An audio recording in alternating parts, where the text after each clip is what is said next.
सुंदर प्रकृति की गोद में बसे अपने दादाजी के साथ एक 8 साल की बच्ची रहा करती है।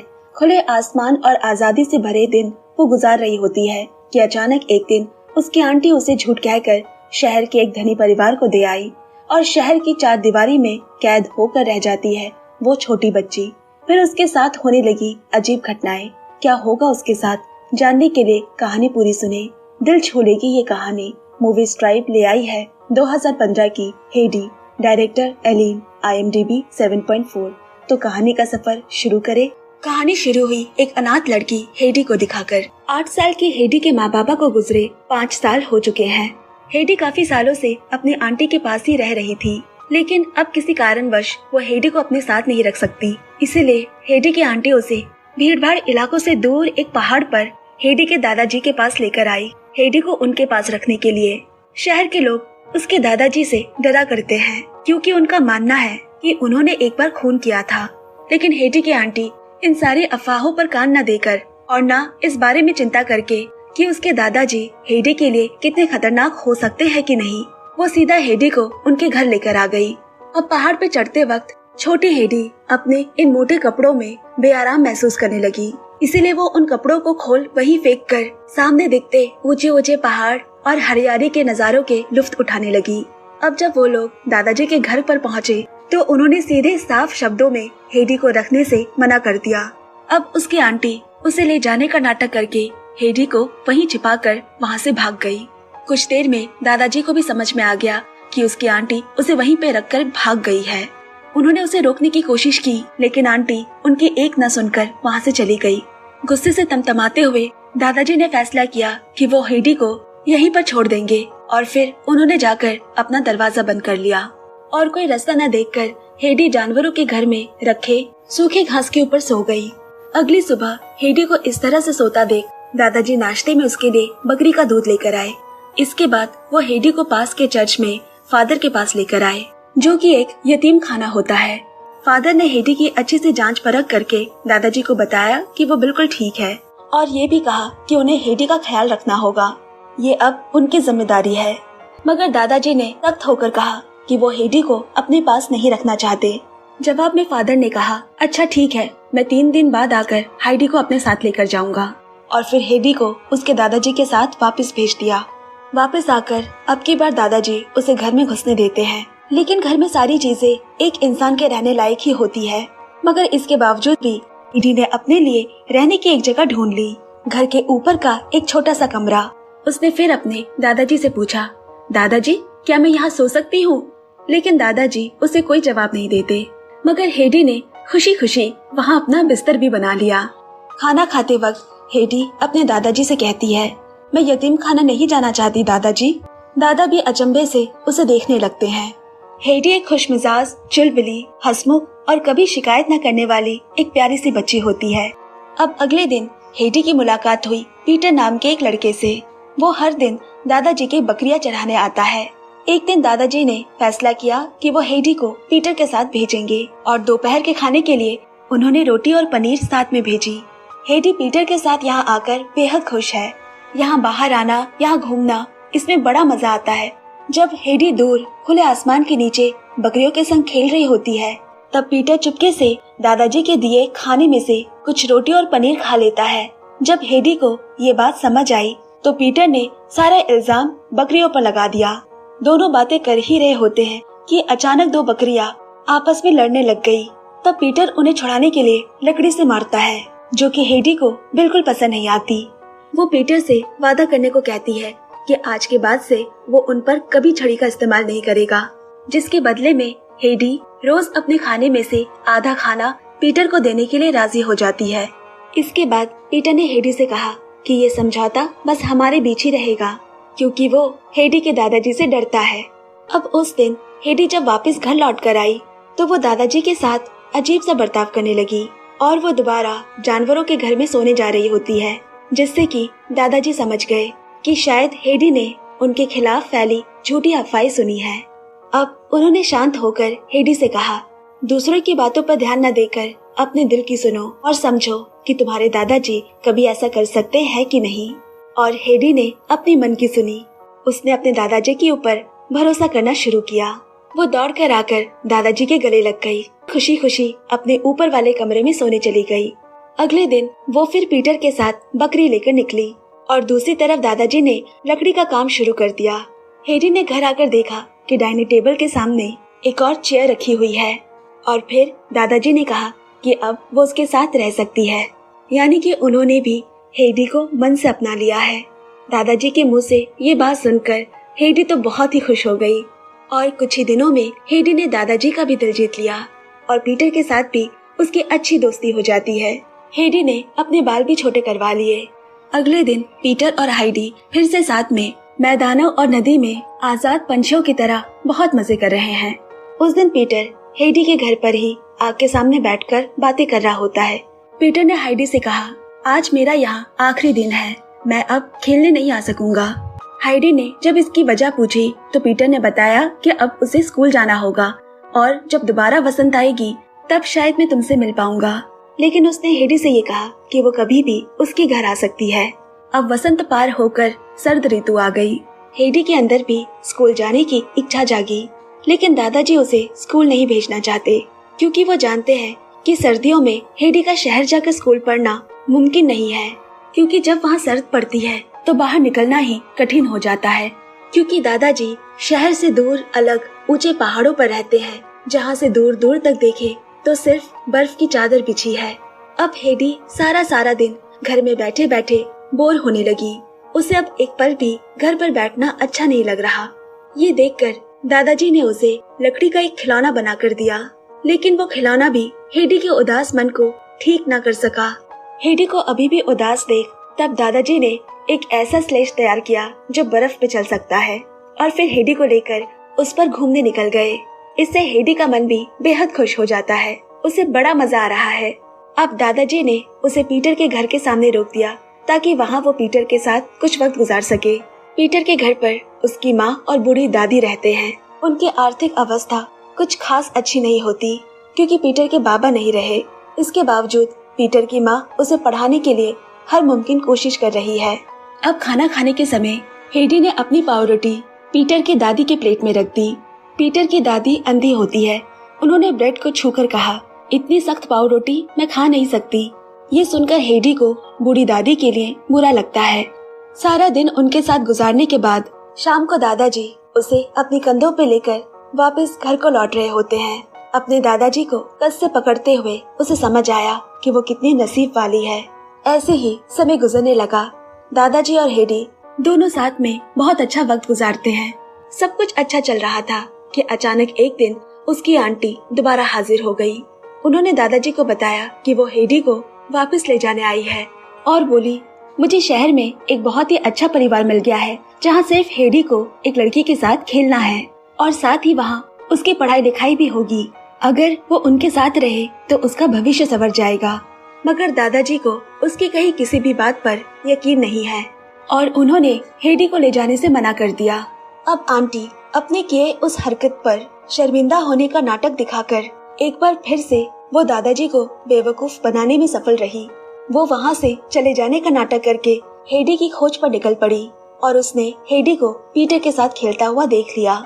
जब आंटी हेडी को उसके साथ चलने को कहती है, हेडी ने मना कर दिया। तब उन्होंने हेडी से कहा, तुम्हारे दादाजी भी यही चाहते हैं कि तुम मेरे साथ चलो, वो तुम्हें अपने साथ नहीं रखना चाहते। दादाजी का नाम सुनकर हेडी भी उन पर विश्वास कर राजी हो गई जाने के लिए। अब जब पीटर बकरियों को लेकर वापस लौटा, दादाजी तुरंत समझ गए कि क्या हुआ है। शहर की तरफ भाग चले हेडी को ढूंढने के लिए, लेकिन तब तक बहुत देर हो चुकी थी। हाइडी ना मिलने पर दादाजी दुखी मन से वापस अपने घर को लौट आए। बेचारी हाइडी उन छूटते पहाड़ों को एकटक देखी जा रही है। आंटी हेडी को ट्रेन में लेकर दूर एक जगह आ पहुंची है। अब दोनों एक बड़े से आलीशान घर के सामने पहुंचे, जहां आंटी हेडी की मुलाकात मिसेस फ्रॉलिन से करवाती है। मिसेस फ्रॉलिन दरअसल इस घर की देखरेख करती है। यहाँ के सारे काम उन्हीं की अनुमति से होती है। पहली नजर में उसे हेडी पसंद नहीं आई। उसे हेडी असभ्य और मलिन लगती है। तभी आंटी ने उसे याद दिलाया कि उन्हें खासकर एक अनाथ लड़की की जरूरत है और उनके लिए हेडी एकदम ठीक लड़की है। इसके बाद मिसेस फ्रॉलिन ने हाइडी की आंटी को कहे मुताबिक पैसे थमा दिए। इसका मतलब कि आंटी बस पैसों के लिए ही हाइडी को यहाँ लेकर आई थी। दरअसल हेडी को यहाँ लाया गया है मालिक की बेटी क्लारा के दोस्त के तौर पर, क्योंकि क्लारा चल नहीं पाती। हाइडी यही इस घर में रहेगी, पढ़ाई लिखाई करेगी और क्लारा के साथ समय बिताया करेगी। हेडी खुशी और मस्ती में क्लारा की व्हीलचेयर को ठेलने लगी और इसी बीच एक महंगी फूलदानी नीचे गिर जाती है। हेडी को बचाने के लिए क्लारा ने सारा दोष अपने ऊपर ले लिया। अब रात में डिनर के वक्त हेडी वैसे ही खाना खा रही होती है जैसा कि वो पहाड़ों पर खाया करती थी। ये देखकर मिसेस फ्रॉलिन उसे बड़ी बड़ी आंखों से देखती है। रात में सोते वक्त हेडी पहाड़ों पे बिताए गए उन हसीन पलों के सपने देखा करती, लेकिन वो खिड़की खोलने के बाद भी पहाड़ अगर देखना चाहे तो उसे पहाड़ कहीं नहीं दिखता, जैसा उसे दादाजी के घर पर खिड़की खोलते ही दिखाई देता था। और ऐसे ही थोड़ा थोड़ा करके आजादी वाली जिंदगी को छोड़ कैद की जिंदगी की ओर हाइडी बढ़ती जाती है। अगले दिन हाइडी को नहला धुलाकर नया फ्रॉक पहनाया गया। क्लारा के साथ रहने के लिए हेडी को बहुत कुछ अभी सीखना बाकी है, क्योंकि हेडी साधारण सी गांव में पली बड़ी एक लड़की है। उसी जगह क्लारा एक बड़े घर की बेटी, इसलिए उसे समझाया जाता, उसे बताया जाता कि इस घर में कैसे रहना है, यहाँ के तौर तरीके क्या है। और इसीलिए हेडी को क्लारा के साथ पढ़ाई लिखाई भी करनी पड़ती। लेकिन जब उन्हें पता चला कि हेडी को न पढ़ना न लिखना आता है, मिसेस फ्लोरिन बहुत ही हैरान रह गई। वो उसे उसी वक्त वहाँ से भगा देना चाहती है, क्योंकि हेडी अगर क्लारा के साथ रही तो क्लारा भी अपनी पढ़ाई लिखाई भूल बैठेगी। लेकिन क्लारा के बाबा जब तक नहीं आ जाते वो ये कदम नहीं उठा सकती, और इसीलिए उसने टीचर से हेडी को पढ़ाने को कहा। कुछ ही दिनों में हेडी घर के सारे नियम कानून समझने और सीखने लगी। यहाँ जब भी हेडी को मौका मिलता तो वो चुपके से एक पाव रोटी अपने फ्रॉक के जेब में छुपा लेती। कुछ दिनों में हेडी ने क्लारा का भी मन जीत लिया। हमारी हेडी है ही इतनी प्यारी, दोनों बहुत करीब दोस्त बन जाते हैं, इतने करीब कि क्लारा एक दिन उसे अपनी मन की बात बताती है। ऐसा नहीं था कि क्लारा शुरू से नहीं चल पाती थी, वो पहले चल पाती थी, लेकिन अपनी माँ की मृत्यु के बाद वो इतनी ही टूट गई कि गम में उसे बीमारी ने जकड़ लिया और फिर उसका चलना एकदम बंद हो गया। ऐसे ही क्लारा के साथ हाइडी के दिन गुजर रहे हैं, लेकिन इसके साथ ही हाइडी हर रात पहाड़ों को, वहाँ की नदियों को, वहाँ के मैदानों को, आ जाए तो अपनी पहाड़ की जिंदगी को याद करती रहती है। एक शाम हेडी नौकर सेबेस्टियन को खिड़की खोल देने को कहती है, जिससे कि वो बाहर पहाड़ों को देख सके। लेकिन जब उसने बाहर झांका तो उसे बस ईंटों की बनी इमारतें दिखती है। तब सेबेस्टियन ने उसे कहा कि पहाड़ देखने के लिए तुम्हें सबसे ऊंची जगह पर जाना होगा। ये सुनकर हेडी चुपचाप क्लारा को साथ में लेकर सबकी नजरों से बचकर बाहर निकल गई। बाहर का नजारा देखकर क्लारा बहुत ही अच्छा महसूस कर रही है, क्योंकि इसके पहले वो कभी भी बाहर नहीं निकल पाई थी। दरअसल हेडी एक क्लॉक टावर के सामने आई है, क्योंकि वही सबसे ऊंची जगह है। वो क्लारा को नीचे रख दौड़ते हुए क्लॉक टावर के ऊपर पहुंच गई, इस उम्मीद में कि उसे अब पहाड़ दिखेगा। लेकिन एक बार फिर उसके मायूसी हाथ लगी। दूर दूर तक बस ईंटों के बने मकाने हैं, पहाड़ तो कहीं नहीं है। दूसरी तरफ यहाँ घर पर सभी चिंता और दहशत में है।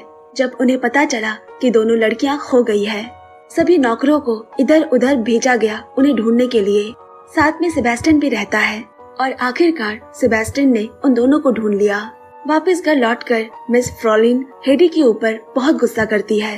तुम क्लारा को लेकर बाहर क्यों निकली थी? अगर उसे कुछ हो जाता तो मैं उसके बाबा को क्या जवाब देती? यहाँ मिसेस फ्रॉलिन को काफी छींके आ रही है, क्योंकि क्लारा अपने साथ छुपाकर बिल्ली के बच्चे ले आई है। बिल्ली के बच्चे को देखकर वो इतना ही डर जाती है कि जाकर खम्बे के ऊपर चढ़ गई। दोपहर के खाने के समय मिसेस फ्रॉलिन हेडी को दीवार की तरफ मुंह करके खड़े हो जाने को कहती है। आज हेडी को खाना नहीं मिलेगा, और इस तरह से मिसेस फ्रॉलिन उसे सतर्क करना चाहती है कि अगली बार की सजा इससे भी ज्यादा कठिन होगी। उसके साथ ऐसा सलूक हेडी को काफी बुरा लगा। अब वो अपने पुराने कपड़े पहनकर अपना सारा सामान और छुपाए गए वो पाव रोटियां लेकर घर से निकल जाने का फैसला करती है। घर से बाहर निकलने की कोशिश में मिसेस फ्रॉलिन ने उसे पकड़ लिया और कहा, तुम्हें ऐसे घर में रहना और ऐसा खाना पीना के लिए कृतज्ञ होना चाहिए। तुम यहाँ से कभी नहीं जा सकती। हाइडी बोली, मुझे आंटी ने कहा था कि मेरी जब मर्जी हो मैं अपने घर जा सकती हूँ। मिसेस फ्रॉलिन बिना कोई दया दिखाए हाइडी से कहती है, तुम्हारी आंटी ने तुमसे झूठ कहा था। उसी वक्त हाइडी के बैग से वही छुपाए हुए पाव रोटियां गिर गई। लेकिन बेचारी हाइडी ने तो वो पाव रोटियां पीटर की दादी के लिए लेकर जा रही थी, मगर हेडी को सबसे ज्यादा तकलीफ हुई क्लारा के रोने से। कल जब वो जाने की कोशिश कर रही थी तो क्लारा बहुत ज्यादा रोने लगी थी। इस घटना के बाद क्लारा बीमार पड़ जाती है और क्लारा की ऐसी हालत का जिम्मेदार हेडी खुद को मानने लगी। क्लारा ने हेडी से कहा, तुम मुझे प्लीज छोड़कर मत जाना, मेरा यहाँ और कोई साथी नहीं है और मैं इस पूरे घर में अकेली हूँ। दरअसल क्लारा के बाबा काम के सिलसिले में ज्यादातर समय बाहर ही रहा करते हैं। जब क्लारा थोड़ी ठीक हुई तो उसने क्लारा से कहा कि सिर्फ उसकी खातिर वो यहाँ से नहीं जाएगी। अब क्लारा भी धीरे धीरे ठीक होने लगी और फिर से उसने पढ़ाई लिखाई पर ध्यान देना शुरू कर दिया। कुछ दिन बाद क्लारा की दादी और बाबा घर आते हैं। क्लारा उन दोनों को देखकर बहुत खुश हो गई। क्लारा को इतना खुश देखकर उसके बाबा को लगा हाइडी की वजह से ही क्लारा इतनी खुश है। और फिर उसके बाबा ने कहा कि अब हाइडी यहाँ सारी जिंदगी हमारे साथ ही रहेगी। लेकिन यहाँ मिसेस फ्रॉलिन खुश नहीं है क्लारा और हेडी के बीच बढ़ती नजदीकियों से। मगर यहाँ क्लारा के बाबा निश्चिंत है कि उनकी यह परिकल्पना सफल हो गई।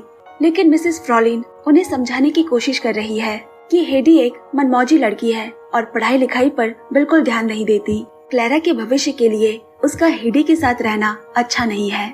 लेकिन यहाँ क्लारा की दादी बिल्कुल अलग होती है। वो दूसरों की कई बातों पर कान नहीं देती।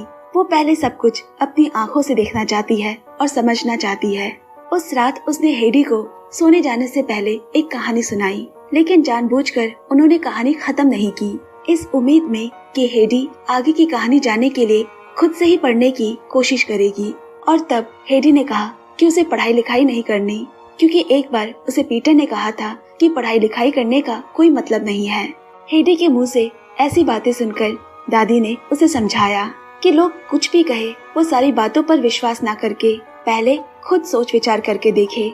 चूँकि हेडी को कहानियाँ बहुत पसंद है तो उसने फैसला किया कि वो पढ़ाई लिखाई पर अब से पूरा ध्यान देगी। अगले दिन दादी ने क्लारा के बाबा से कहा, हेडी एक बहुत ही प्यारी बच्ची है, लेकिन उसे इस तरह हमेशा के लिए यहाँ रखना ये सही नहीं है। हमें उसे वापस उसके घर भेजना होगा, क्योंकि वो यहाँ ठीक नहीं है और ना ही उसकी मानसिक हालत। लेकिन क्लारा के बाबा इस बात को मानने पर राजी नहीं हुए, क्योंकि हेडी की ही वजह से उसकी बेटी क्लारा की हालत में इतना सुधार आया है। इस तरह चार दीवारी में हाइडी की जिंदगी कटने लगी और धीरे धीरे वो मानसिक रूप से और ज्यादा बीमार होने लगी। समय के साथ साथ घर में अब अजीब आवाजें सुनाई देती है। घर के नौकरों ने भी मेन गेट को अक्सर खुला देखा पाया है। अब यहाँ हेडी कड़ी मेहनत कर रही है पढ़ाई लिखाई में और आखिरकार उसने उस किताब को पढ़ना सीख लिया। पूरे घर के सामने उसने कहानी को पूरा पढ़कर सुनाया। ये देखकर क्लारा के बाबा बहुत खुश हो गए और उन्हें समझ आ गया कि हेडी अब पूरी तैयार है इस घर में रहने के लिए। लेकिन हेडी कहीं इस बात से खुश नहीं नजर आ रही। एक दिन फिर ऐसी रात में उन्हें अजीब आवाजें सुनाई दी। अब घर में सबको यही लग रहा है कि किसी भूत का साया है। इसके बाद अब क्लारा की दादी भी वापस अपने घर चली गई। फिर उस रात जब क्लारा के बाबा अपने डॉक्टर साथी के साथ चेस खेल रहे होते हैं, तब दोनों ने दोबारा वही अजीब सी आवाजें सुनी। क्लारा के बाबा और उसके दोस्त मिलकर उस आवाज का पीछा करते हैं तो देखा कि कोई भूत नहीं है, असल में वो हेडी है। और वो अजीब सी आवाजें भी हेडी निकाल रही होती है, जैसे किसी चिड़िया की हो, जबकि हेडी नींद में चल रही होती है। हेडी को इस बारे में कुछ भी नहीं पता चलता कि वो कब अपने कमरे से निकली, कब दरवाजे पर गई और कब लौटकर अपने बिस्तर पर वापस आ गई। वो घर का दरवाजा खोलकर ऊपर आसमान की तरफ देखा करती है, जैसा वो अपने दादाजी के वहाँ पर बकरियां चराते समय किया करती थी। डॉक्टर ने आकर चेक किया कि हेडी को काफी तेज बुखार है और वो ठंड से कांप रही होती है। डॉक्टर ने क्लारा के बाबा को बताया कि हेडी असल में होम सिकनेस की बीमारी से जूझ रही है और हेडी की मानसिक स्थिति बिल्कुल भी अच्छी नहीं है। उन्होंने उसे सावधान करवाया कि अगर हेडी को तुरंत अभी घर नहीं भेजा गया तो हेडी के साथ कुछ बुरा हो सकता है। अगले दिन सुबह उन्होंने अपनी बेटी क्लारा को इस बारे में बताया और कहा कि हमें हेडी को वापस उसके घर भेजना होगा। मगर क्लारा इस चीज से राजी नहीं है और वो गुस्से में खुद को कमरे में बंद कर लेती है। हेडी को घर जाने की खुशी तो है, लेकिन उसे क्लारा के लिए दुख भी हो रहा है। वो क्लारा से एक आखिरी बार बात करना चाहती है, लेकिन क्लारा ने दरवाजा नहीं खोला।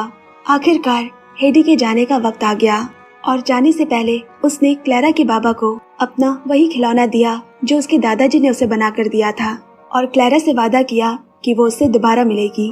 मिसेस फ्रॉलिन को लगा कि अब यहाँ सब शांत रहेगा, लेकिन तभी उसने देखा कि घर की एक और नौकरानी के हाथों में बिल्ली का बच्चा है, जिसका नाम उसने हेडी रखा है। और मिसेस फ्लोरिन का छींक छींक कर बुरा हाल हो गया। जाने के बाद भी हेडी उस घर से नहीं गई। अब हेडी वापस अपने घर लौट आई और अपने साथ वो पीटर की दादी के लिए वही पाव रोटियां लाई है जो कि सेबेस्टियन ने उसे दी थी। सबसे पहले वो पीटर के घर जाकर पीटर की दादी को वो नरम पाव रोटियां देती है और फिर अपने दादाजी के पास लौट आई। हेडी के वापस आने से तो मानो दादाजी की जान लौट आई हो। वही हेडी जिसे वो पहले अपने साथ रखना नहीं चाहते थे, अब वही हेडी उनकी जान बन गई है और हाइडी को अपनी खोई हुई जिंदगी दोबारा मिल गई। एक बार फिर वह आजाद पंछियों की तरह वादियों में घूमने लगी, फिरने लगी, उड़ने लगी और ऐसी ही हंसी खुशी में बसंत ऋतु खत्म हो गई। लेकिन अब वहाँ भी बहुत कुछ बदल चुका है। सर्दियाँ पड़ने से पहले दादाजी हेडी को लेकर नीचे शहर चले आते और अब हेडी को वो स्कूल भी भेजा करते। क्लैरा के वहाँ पढ़ाई लिखाई सीखने की वजह से उसे यहाँ क्लास में बाकी बच्चों के साथ पढ़ने में मुश्किलें नहीं आती। धीरे धीरे सब कुछ स्वाभाविक होता गया। हेडी को आखिरकार वही जिंदगी मिली जिसकी तमन्ना वो हमेशा कर रही थी। भले ही हेडी पहाड़ों की वादियों में बहुत खुश है, लेकिन वो अभी भी क्लारा को बहुत याद करती है। उसने क्लारा के नाम एक चिट्ठी भेजी और चिट्ठी पढ़कर क्लारा को बहुत दुख होता है क्योंकि उसने हेडी को आखिरी अलविदा नहीं कहा था। अब अपनी पोती को उदास देख दादी ने फैसला किया कि वो क्लारा को लेकर हेडी के पास जाएगी। इतने समय बाद दोनों दोस्त एक बार फिर मिलते हैं। दोनों ने एक दूसरे को गले से लगा लिया और उनका मन खुशी से भर उठा। अब इसके बाद क्लारा की दादी ने तय किया कि वो क्लारा को यही कुछ दिनों तक हेडी के पास रख कर जाएगी। जब क्लारा की दादी ने हेडी के दादाजी से ये बात कही तो दादाजी भी खुशी खुशी क्लारा को रखने के लिए राजी हो जाते हैं, जिसके लिए उन्हें किसी भी खर्च पाने की जरूरत नहीं है। हेडी खुशी खुशी क्लारा को दिखाती है कि यहाँ पहाड़ों पर उसकी जिंदगी कैसे होती है। दोनों और करीब आ गए। उसने पीटर को भी क्लारा से मिलवाया। जब पीटर ने हेडी से कहा कि चलो पहाड़ों पे चलते हैं बकरियां चढ़ाने, मगर हेडी ने मना कर दिया कि वो क्लारा को छोड़कर नहीं जा सकती। ये देखकर क्लारा ने भी ऊपर जाने की जिद की। दोनों को करीब आते देख यहाँ पीटर को जलन हो रही है क्योंकि अब हेडी उसके साथ खेलने नहीं जाती। वो सारा समय बस क्लारा के साथ ही रहा करती। इसी जलन में एक दिन पीटर ने क्लारा की व्हील चेयर पहाड़ से नीचे फेंक दी। सभी को समझ आ गया कि ये काम पीटर का ही है। अब इसके बाद से दादाजी उन दोनों के साथ रहते और क्लारा को अपनी पीठ पर लेकर पहाड़ों पर चढ़ा करते। ऊपर पहुंचकर क्लारा हाइडी से कहती है, तुमने जैसा कहा था पहाड़ वैसा ही खूबसूरत है। अब हाइडी क्लारा को कुछ फूल देने के लिए वहाँ से चली गई। उसी वक्त क्लारा के पैर पर एक तितली आकर बैठती है और क्लारा उस तितली को पकड़ने के लिए बिना सोचे ही वो अचानक से उठ खड़ी हुई, हल्का हल्का धीरे धीरे चलने लगती है। ये देखकर हेडी खुशी से चिल्लाते हुए उसके पास आई और उसको पकड़ा। दूसरी तरफ से पीटर ने भी आकर उसे पकड़ा। शुरू में मुश्किल होने के बाद भी पीटर और हेडी की मदद से क्लारा धीरे धीरे चलना सीखती है। अब तक जो लड़की व्हीलचेयर के सिवा एक कदम भी आगे नहीं चल पाती थी, प्रकृति की गोद उसके स्पर्श में आकर आज वो लड़की अपने पैरों पर चल पा रही है। कुछ दिनों बाद क्लारा के दादी और उसके बाबा क्लारा को लेने पहुँचे, लेकिन यहाँ पहुँचकर क्लारा के बाबा खुश नहीं होते और क्लारा की दादी से कहते हैं, आप कैसे क्लारा को ऐसी जगह पर रख कर चली गई, और अपने नाक भों सिकोड़ने लगे। क्लारा को अपने पैरों पे खड़ा देख दोनों हैरान रह गए। उसके बाबा ने उसे कसकर पकड़ लिया। उनकी आंखें नमी हो आई और क्लारा के बाबा को अपनी गलती का एहसास हुआ। यहाँ क्लारा की दादी हाइडी के लिए एक तोहफा लेकर आई है, जो कि खाली पन्नों की एक डायरी होती है और साथ में एक कलम भी है। हाइडी को लगा कि कोई कहानी की किताब होगी, तो उसने दादी से पूछा, दादी यहाँ तो कोई भी कहानी नहीं है। तो दादी ने जवाब में कहा, यहाँ सिर्फ तुम्हारी कहानी होगी जो कि तुम खुद लिखोगी।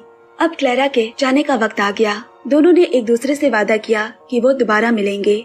अब यहाँ हेडी फिर से पीटर के साथ बकरियां चढ़ा रही है, ठीक पहले की तरह।